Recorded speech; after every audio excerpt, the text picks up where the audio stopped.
No, something that's always interested me about Nintendo Switch Online has always been the fact that we've never seen any arcade games get mentioned to come to service any of Nintendo's, obviously first-party output in the arcades, because Nintendo didn't really do many arcade games back in the day.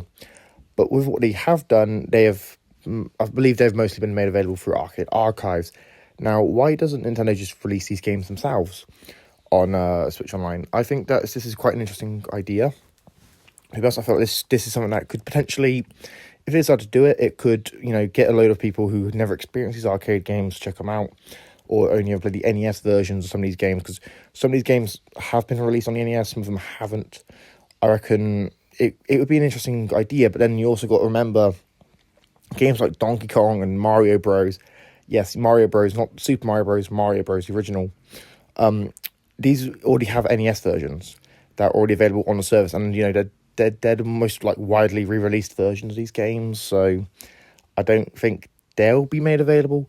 And from the other games I know that Nintendo's put in the arcade, I believe the only other one that they've not re-released in some form on this is Sky Skipper, which was never even released in North America, because basically, from what I understand happened, the executive in charge of Nintendo of America at the time saw the game, was like, yeah, no, that this is not going to appeal to the audience, let's not release it. But genuinely, it's kind of an interesting idea, because arcade archives, obviously those contracts will expire eventually. That deal with Hamster will expire.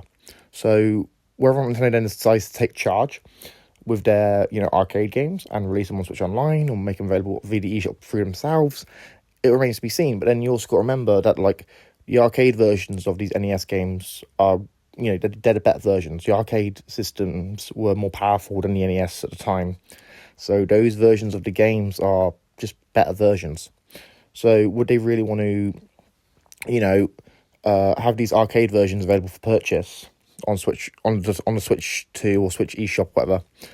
But then the worst versions, which are the NES versions, will be in your subscription. Now, many people may not know there's a big difference. Obviously, I can't really see much of a difference between the two games, because obviously I never grew up with the arcades and stuff. I was born in 2003, so by the time I was actually born, most arcades around me were kind of closed. But then you also just think, why don't they do this? Why didn't they just put their arcade games on Switch Online? It'd be quite interesting to see, because I know it's a lot more of a limited library. It's very similar to the Virtual Boy.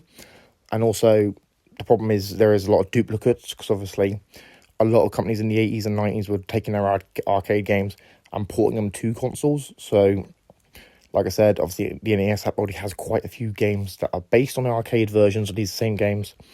But I don't know, I just think it'd be kind of interesting to see when the arcade archives contract expires, would they actually release these games on the NES, not NES, on the Switch eShop, or would they release them on Switch Online, or what would they do with them? Would they just let them sit in a vault somewhere? I don't know. Let me know what you guys think. Do you think Nintendo should re-release the original arcade versions of these games on Switch Online once their contract of arcade archives and Hamster expire? Let me know what you guys think in the comments down below. If you're new, make sure you subscribe, like, share, comment. I put out new videos whenever I can. I've been EC, and I'm signing out. Peace.